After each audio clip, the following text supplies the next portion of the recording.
Hello and welcome to this episode of the Corporate Escapists TV show and podcast. I am your host, Christine Innes, and a big welcome to 2021. I am super excited because our very first guest for this year is the divine Jenny Vaz. So thank you, beautiful, for joining me.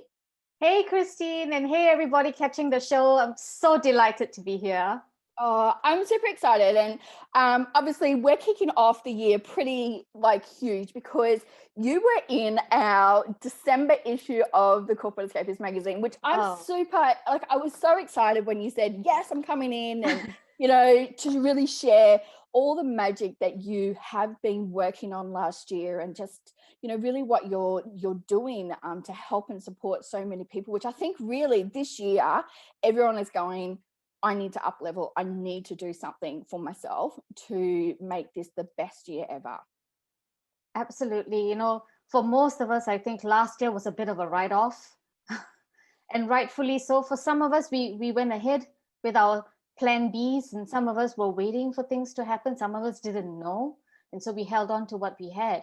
And so we get a brand new start in a brand new year. And hey, we're only in the first 20 days. Yep.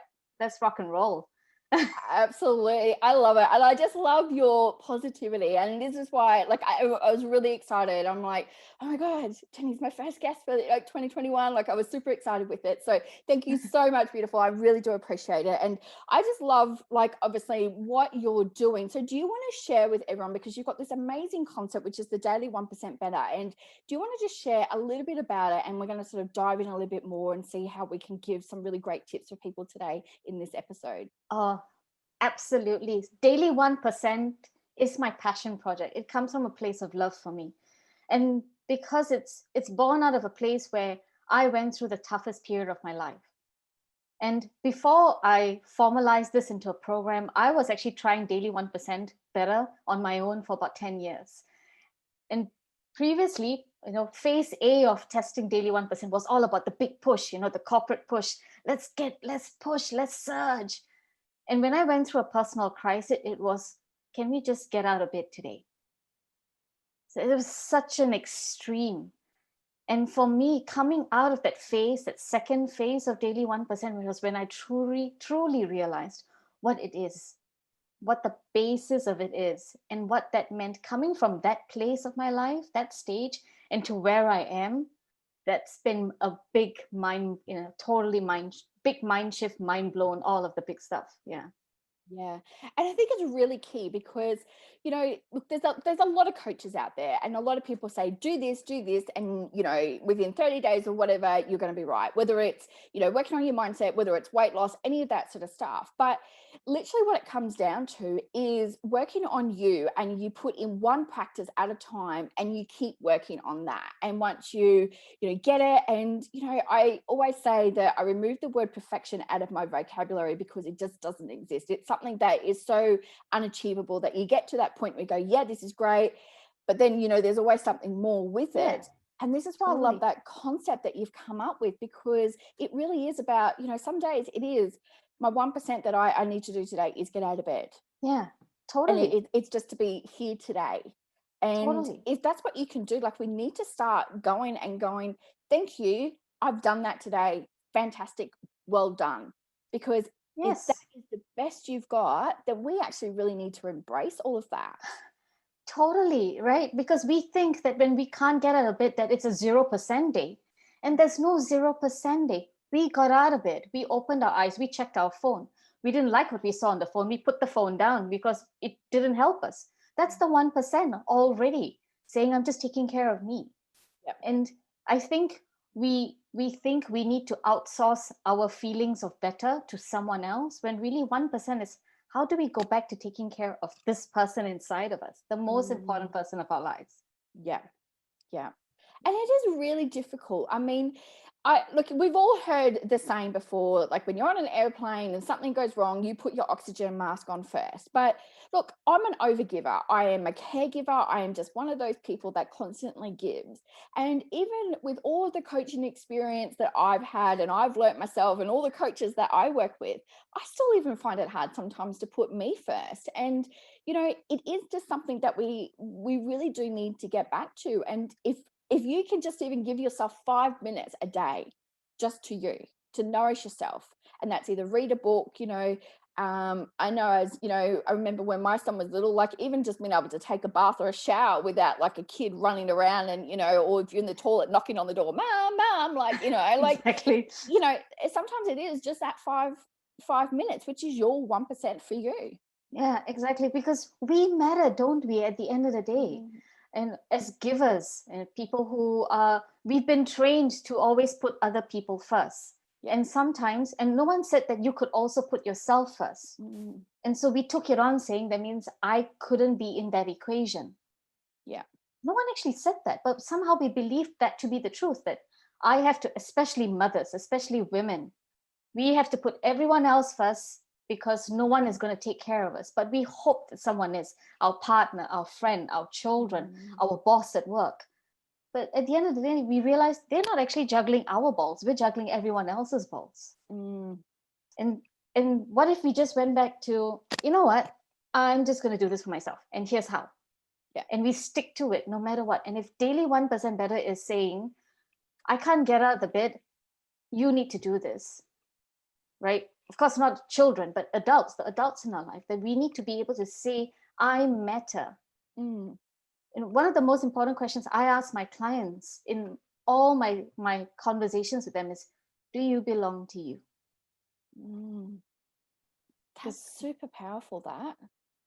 do you belong to you? And most people I speak to hadn't even considered this question. No one's asked them that before. Because we know when someone belongs to us. We know that our children, they know that they belong to us. Our pets know they belong to us. How is it that our pets know that? Our lover, our partner. An organization talks a lot about that loyalty and the belonging. And we know when we don't belong. But do we know that we belong to us? And if we ask ourselves that question and our answer is yes, how do you know? Because what steps are you taking to tell yourself? Because when someone belongs to you, when you know that you have that deep connection, it's you telling them you have a permanent place in my life no matter what.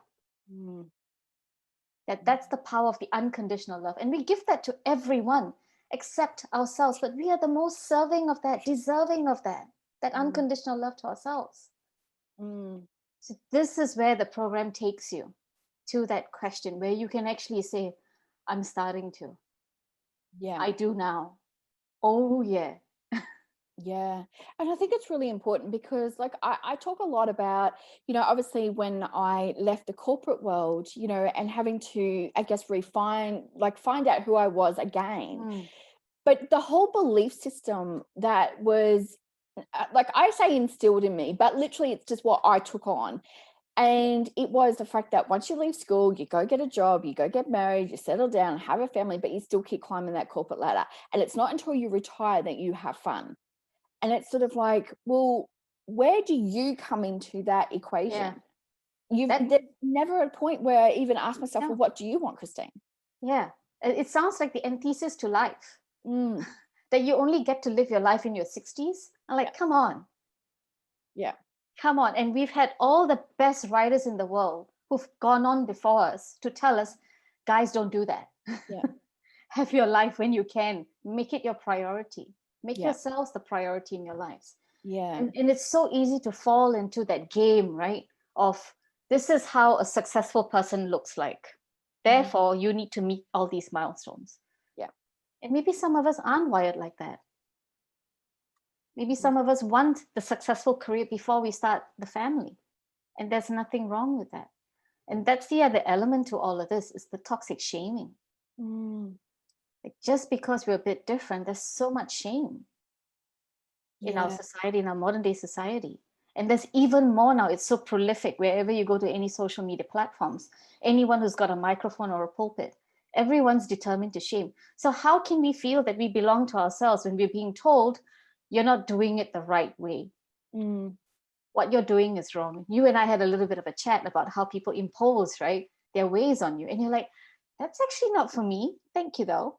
Yeah. And it takes a lot to sort of learn that because I think, even, if I look at, obviously my nieces that are, growing up now, and, they're very, very strong-willed young women. And I'm like, I love this because that was not me back then. Like Yeah. I literally was just following around and, Waiting for doing that. permission. Exactly. And now they're actually saying, no, I don't want to do that. No, I don't want that. And they're really expressive in the way that even just the way that they wear their clothes, and, their talk, and, all that sort of stuff. And I think so many times that we shut people down so much because they don't fit into the filtered society as such, Yeah. as how you're meant to look, how you're meant to talk, what you wear, like all that sort of stuff. And then that loses our authenticity as we actually grow up. And then when we hit some sort of crisis in life, we go, well, I don't actually know who I am anymore. Yeah, exactly. They did this study, I think it was in Harvard, I could be wrong, I'll check my sources later.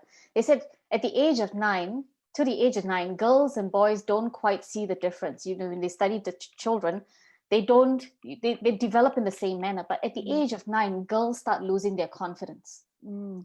And it's because that's when we start making them conform to the way we think girls need to operate and the way we think that boys need to operate. So what it's saying is that we're actually telling our boys, go ahead, give it a go, take a risk. Yes, climb that tree.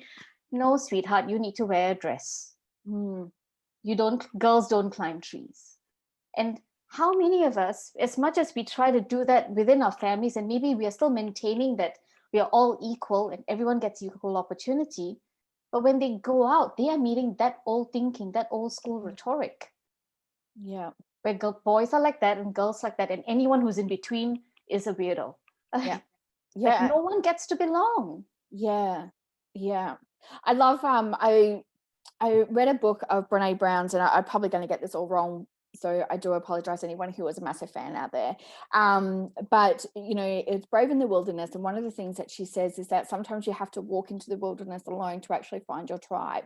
And I do believe that that is so true, that sometimes we have to be out on our own, really find and connect who we are, and then we literally start, finding the people that get us. And if you are a little bit like, if you think you're off center, like that's, you might do, but the people that I'm starting to be surrounded by, they're like, oh my God, I so get you. I'm like going, oh my God, like, where have you been my whole entire life? Like, I've been thinking all of this and thinking, oh, I won't say anything because people are going to think that I'm weird, or, all this sort of stuff. But, it really sometimes is that once you really start owning who you are, really connecting to yourself and, allowing that to shine through.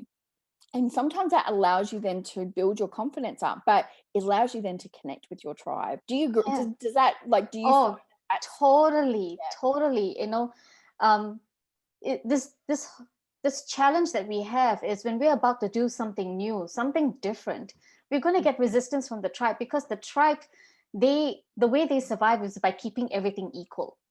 Homogeneous, they need a homogeneous environment, right? So the moment you have a little bit of a tall poppy, someone who wants to be the outlier, weirdo, get out of the cast, right? Get out of the crew. You're not part of this crew. You can't rock with us.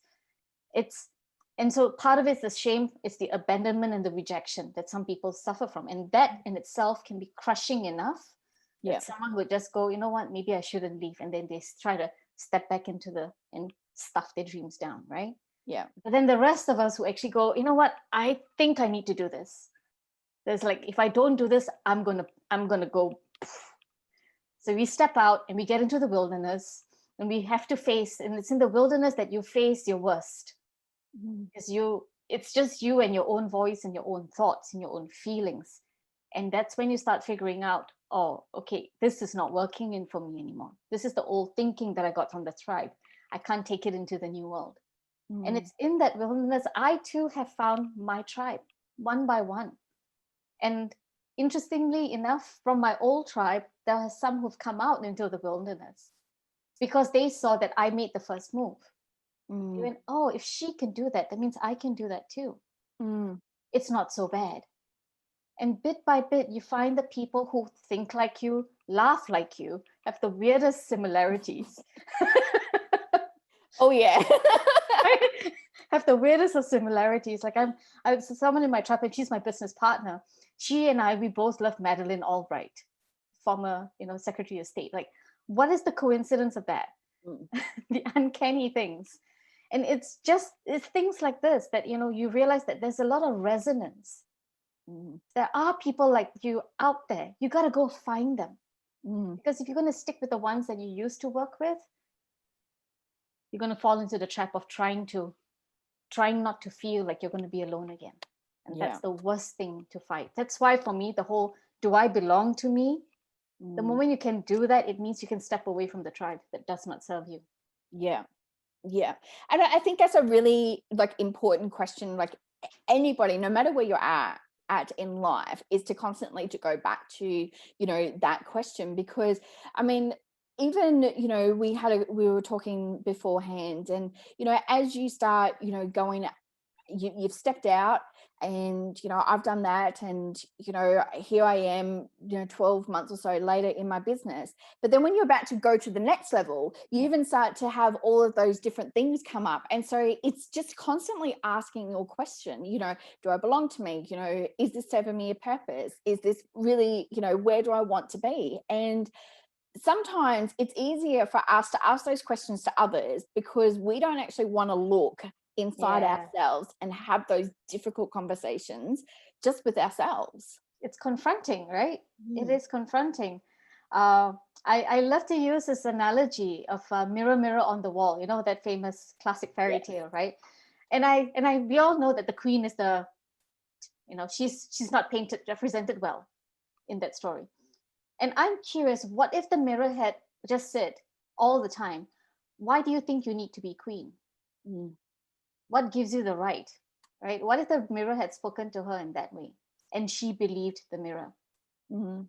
There would be no reason for her to go on this quest to try to poison Cinderella, is it? Right? Yeah. Right. There would be no reason, no purpose. But we are all walking with that mirror.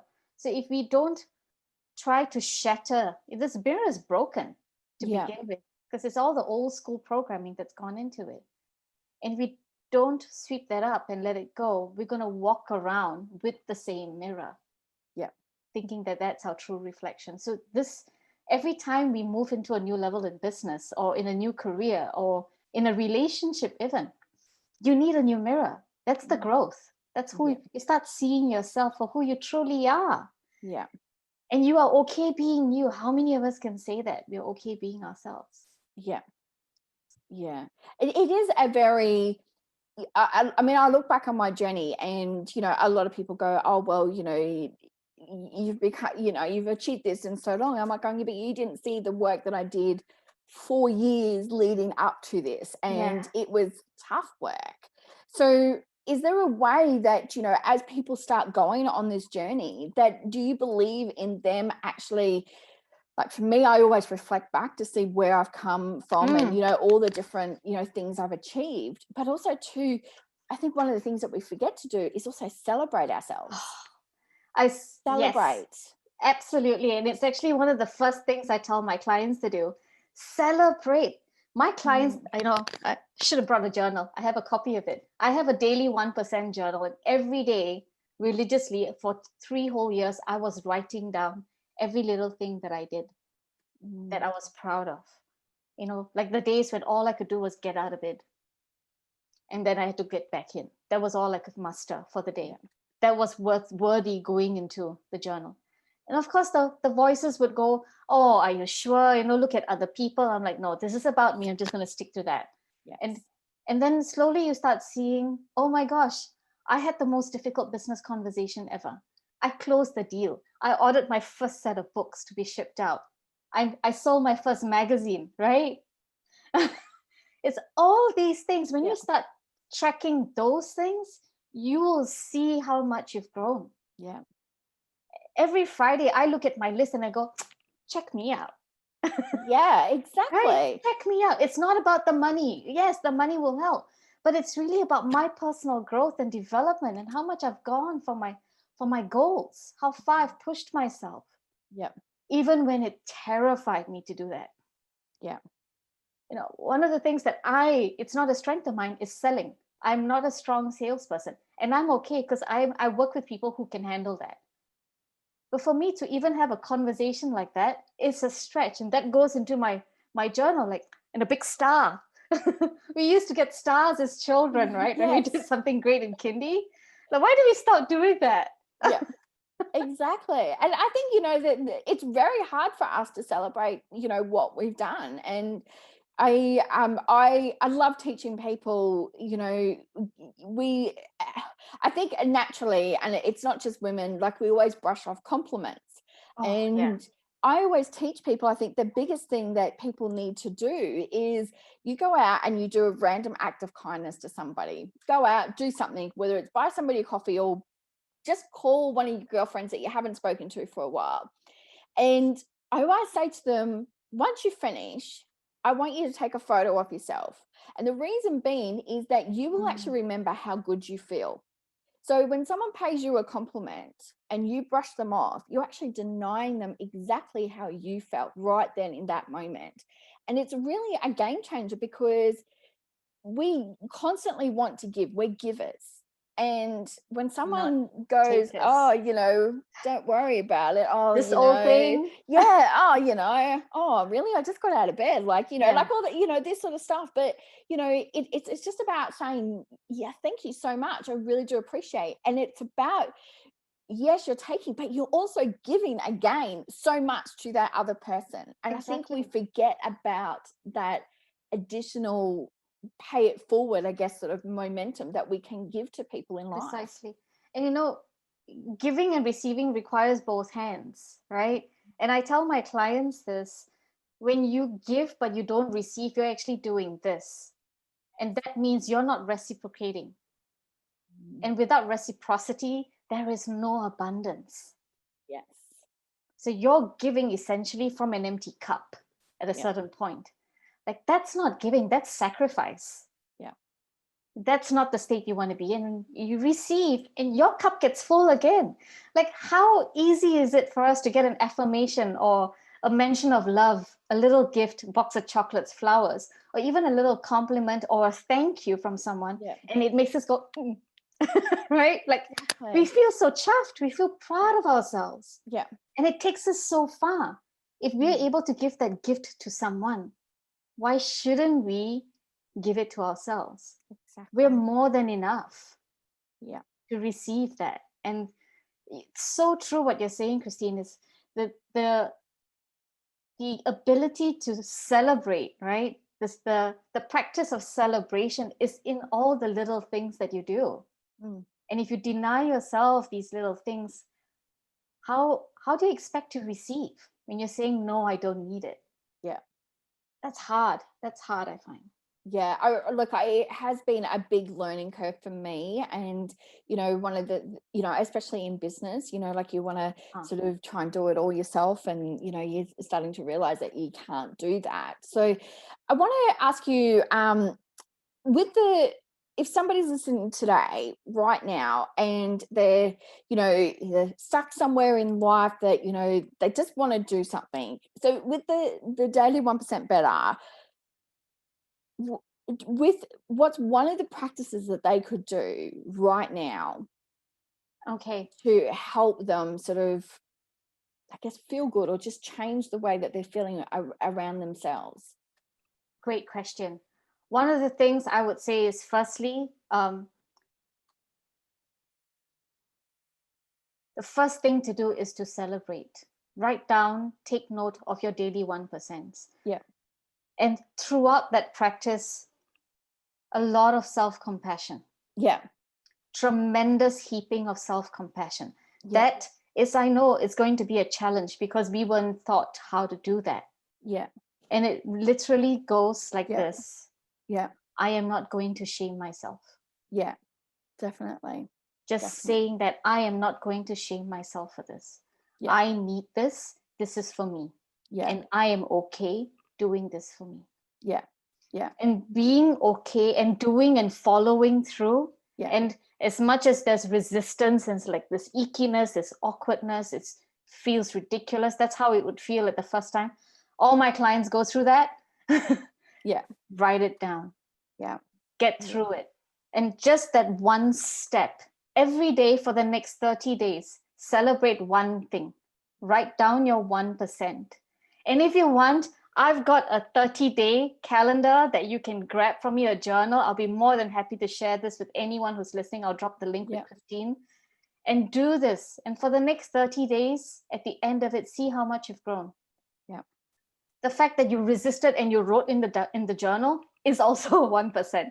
Yeah, that's right. Yeah, that's so true. And I resist that sometimes. I'm like, going, oh yeah, I've got to do my gratitude journal. Oh, but that really is just, if that's what I got to do today, that's what you've done. So I just want to say thank you so much for being here and sharing, your story, but also, really, I love what you do. And I can't wait to keep supporting you and, sharing what you're doing and, really helping people. And I really, I mean this on the bottom of my heart. Just thank you so much for everything that you're doing and really being part of the Corporate Escapists and, sharing your story, but also your vision for the daily 1% better. Thank you so much. It's been a treat to be on the show with you. I love this. We should do this again. Oh, we will definitely be doing this again. I can't wait. I am going to drop all of the details of how you can reach out to Jenny below.